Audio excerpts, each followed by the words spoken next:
வணக்கம் நண்பர்களே, எல்லோரும் எப்படி இருக்கீங்க? இன்றைக்கி ஸ்டார்டிங்கில் பார்த்தீங்க அப்படின்னா அனிதா ரொம்ப ஷாக்காக பார்க்குறாங்க. என்ன அந்த ஐடி பொண்ணு பாரதி தான் ரவியோட ஒய்ஃபா அப்படின்னு சொல்லி கேட்குறாங்க. ஆமாங்க சீனியர், என்னால் நம்பவே முடியல அப்படின்றாரு குணா.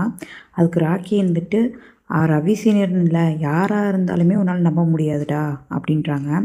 இப்போவே உடனே பாரதியை வர சொல்லு அப்படின்னு சொல்லி நம்ம சீனியர் சொல்கிறாங்க. அதுக்கு இருந்துட்டு ராக்கி வந்துட்டு எப்படி அவங்க வருவாங்க, ஏதாவது லேப்டாப் பிரச்சனை தான் அவங்க வருவாங்க அப்படின்னு சொல்லவும் மறுபடியும் ராக்கியோட லேப்டாப்பையே அவங்க உடச்சி தள்ளிடுறாங்க. இதுக்கப்புறம் ராக்கி இதை எப்படி ரிப்பேர் பண்ண முடியும் அப்படின்றாங்க. இப்போ ஃபோன் பண்ணு அப்படின்னு சொல்லும்போது நம்ம பாரதி வந்துடுறாங்க. இப்போ தானே இதை ரெடி பண்ணிட்டு போனேன், மறுபடியுமா அப்படின்னு கேட்குறாங்க. உனக்கு சரி பண்ணுறது தானே வேலை, எத்தனை டைமாக இருந்தேன்னு நீ சரி பண்ணு அப்படின்றாங்க. இல்லை பார்ட்ஸ்லாம் உடஞ்சிருக்கும் போல், அதனால் ஆஃபீஸ்க்கு போய் தான் எடிட் பண்ண முடியும் அப்படின்றாங்க. இல்லை நீ இங்கேயே உட்காந்து ரெடி பண்ணு அப்படின்னு சொல்லி பேசிகிட்டு இருக்காங்க. இந்த மாதிரி நீ எந்த ஊர் அப்படின்னு சொல்லி கேட்குறாங்க. இப்போ பாரதி வந்துட்டு நீங்கள் டாக்டர் தானே, இப்படி தான் பேசுவீங்களா அப்படின்னு சொல்லி கேட்குறாங்க. அதுக்கு சரிங்க மேடம், நீங்கள் எந்த ஊர் இப்போ சொல்லுங்கள் அப்படிங்கும்போது நான் தருமபுரி அப்படின்றாங்க. இப்போ ராக்கி வந்துட்டு சக்களத்து சண்டை மாதிரி போட்டுட்ருக்காங்க அப்படின்னு பேசிகிட்டு இருக்கும்போது பார்த்தீங்க அப்படின்னா நம்ம ரவி சீனியர் வந்துடுறாரு. இங்கே எல்லோரும் என்ன பண்ணிகிட்ருக்கீங்க, அங்கே டாக்டர்ஸ் இல்லைன்னு பேசிகிட்டு இருக்காங்க அப்படின்னு சொல்லி பாரதியை பார்த்துடுறாரு. பார்த்ததுமே அமைதியாகிடுறாரு. இப்போ பார்த்தீங்க அப்படின்னா நம்ம அனிதா வந்துட்டு வேணும்னே உங்களுக்கு கல்யாணம் ஆயிடுச்சா அப்படின்னு சொல்லி கேட்குறாங்க. இல்லை அப்படின்னு சொல்லி பாரதி சொல்லிடுறாங்க. இப்போ மெட்டி போட்டிருக்கீங்க அப்படின்றாங்க. இல்லை இது எங்கள் அம்மாவோட மெட்டி, அதனால் சென்டிமெண்ட்டாக போட்டிருக்கேன் அப்படின்னு சொல்கிறாங்க. அப்போ பார்த்தீங்க அப்படின்னா நம்ம குணாவும் ராக்கியும் வந்து நம்ம ரவி சீனியரை பார்க்குறாரு. ரவி சீனியருக்கு என்ன பண்ணுறதுனே தெரியல. இதோட இந்த சீனை முடிக்கிறாங்க. அப்படியே நம்ம நவீனையும் ரீனாவையும் தான் காமிக்கிறாங்க. என்ன இன்னைக்கு டேவே அமைதியாக போயிட்டுருக்குன்னு நினச்சேன், எங்கே தேஜுவை காணோம் அப்படின்னு சொல்லி கேட்குறாங்க. அப்போ ரீனா இருந்துட்டு இந்த மாதிரி அவன் என்கிட்ட வந்து இந்த மாதிரி சினிமா டாக்டரோட எனக்கு டியூட்டி வேணும்னு சொல்லிட்டு அவள் பாட்டுக்கு போயிட்டாடா, ஒரு எக்ஸ்கியூஸ் கூட கேட்கல அப்படின்னு சொல்லி சொல்கிறாங்க. அவள் எப்போவுமே அப்படி தான் அப்படின்றாங்க. இங்கே பார்த்தீங்க அப்படின்னா நம்ம தேஜு சினிமா டாக்டர் எல்லாமே ஆர்கே சார் தான் பார்க்க வந்திருக்காங்க. இப்போ எப்படி இருக்கீங்க சார், உங்களுக்கு பரவாயில்லையா, ஏதாவது ப்ராப்ளம் இருக்கா அப்படின்னு சொல்லி கேட்டுட்ருக்காங்க. அதெல்லாம் எதுவும் இல்லை அப்படின்னு சொல்லுமே சினிமா டாக்டர் வந்துட்டு சாருக்கு தேவையானதெல்லாம் ரெடி பண்ணி கொடுத்துட்டு வா அப்படின்னு சொல்லிட்டு போயிடுறாங்க. அப்போ போய் தேஜு கேட்குறாங்க, இந்த மாதிரி தூக்கம்லாம் உங்களுக்கு கரெக்டாக வருதா, உடம்பு பரவாயில்லையா அப்படின்னு சொல்லி கேட்கும்போது பரவாயில்ல, தூக்கம்லாம் கரெக்டாக தான் வருது அப்படின்றாரு. அப்போ வந்துட்டு ஃபேஸ் பார்க்க டயர்டாக இருக்கீங்க, என்னாச்சு அப்படின்னு கேட்கும்போது இந்த மாதிரி டென்ஷன் தான் அப்படின்றாரு. அது உனக்கு சொன்னால் புரியாது அப்படின்றாங்க. அப்போ நம்ம தேஜு வந்துட்டு வேணும்னே எல்லாமே எனக்கு தெரியுங்க சார், ஹாஸ்பிட்டல் எல்லாம் பேசிகிட்டு இருக்காங்க அப்படின்றாங்க. அப்போ ஆர்கே சார் வந்துட்டு என்னன்னு பேசுகிறாங்க அப்படின்னு சொல்லி கேட்குறாங்க.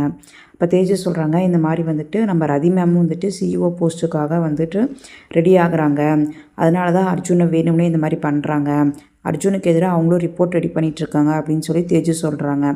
இது பார்த்திங்க அப்படின்னா ஆர்கே சாருக்கு சுத்தமாக பிடிக்கவே இல்லை.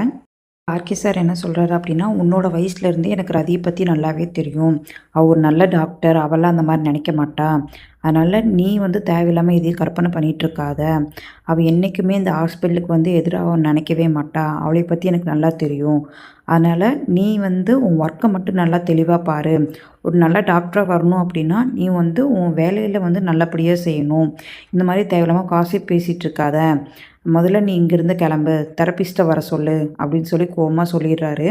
இது பார்த்திங்க அப்படின்னா தேஜுக்கு ரொம்பவே அப்செட் ஆகிடுது.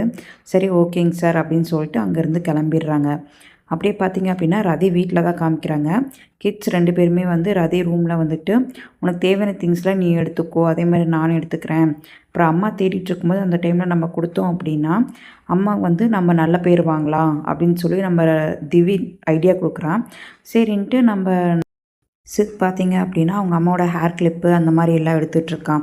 திவி நீ என்ன எடுத்த அப்படின்னு சொல்லி கேட்கும்போது அவங்க அம்மா நேற்று நைட்டு ப்ரிப்பேர் பண்ணிகிட்டு இருந்தாங்க பார்த்தீங்களா ஒரு ஃபைலு, அதை எடுத்து வச்சுட்டு இது அம்மாவோட ஃபைல், இதை எடுத்தினா திட்டுவாங்க அப்படின்னு சொல்லும்போது, இல்லை நாளைக்கு அம்மா இதை தேடும்போது நம்ம கொடுத்தோம் அப்படின்னா நம்ம நல்ல பேர் வாங்கலாம் அப்படின்னு சொல்கிறா திவி.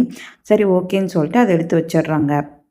அப்படியே நம்ம அர்ஜுனை தான் காமிக்கிறாங்க. அர்ஜுன் பார்த்தீங்கன்னா நம்ம ரதியை வந்து ஃபைல் கொடுத்தாங்க பார்த்தீங்களா, அதை தான் ரெடி பார்த்துட்ருக்காரு. பார்த்துட்ருக்கும்போது தான் வந்துட்டு ஒரு ஃப்ளாஷ்பேக் காமிக்கிறாங்க. 5 வருஷத்துக்கு முன்னாடி என்னாச்சு அப்படின்னு சொல்லிட்டு ஒரு கிரிட்டிக்கல் பேஷண்ட் வந்துட்டு ஆப்ரேஷனுக்காக வந்து ரெடி பண்ணிகிட்ருக்காங்க. அப்போ வந்து இந்த மாதிரி உங்கள் ஒய்ஃப் கால் பண்ணியிருக்காங்க அப்படின்னு சொல்லிட்டு ஒரு ஃபோன் கால் வருது அப்படின்னு சொல்லி காமிக்கிறாங்க. அதோட அந்த ஃபைல் க்ளோஸ் பண்ணிவிட்டு டைரி எடுத்துகிட்டு போய் வேகமாக பார்க்குறாங்க அன்றைக்கி என்னாச்சு அப்படின்னு சொல்லிட்டு.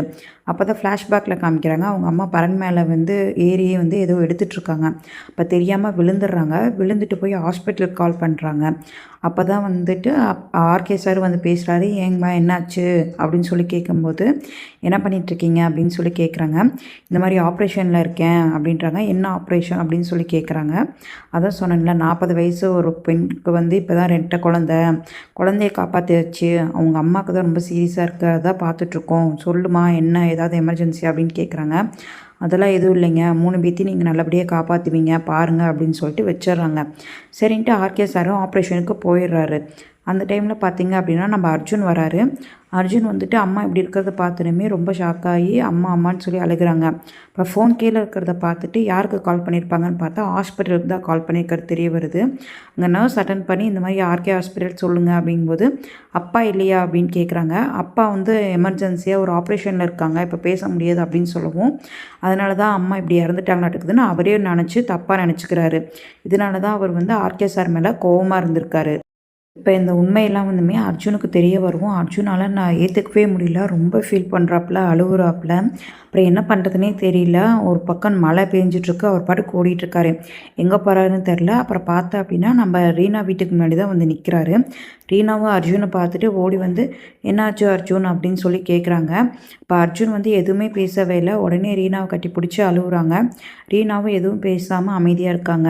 இதோட இந்த எபிசோடை முடிக்கிறாங்க. மீண்டும் நாளை ஒரு எபிசோடில் பார்க்கலாம். அது வரைக்கும் டாட்டா பாய் காய்ஸ். தேங்க்யூ. நம்மளோட சேனலை லைக் பண்ணுங்கள், சப்ஸ்கிரைப் பண்ணிடுங்க அண்ட் கமெண்ட் பண்ணுங்கள்.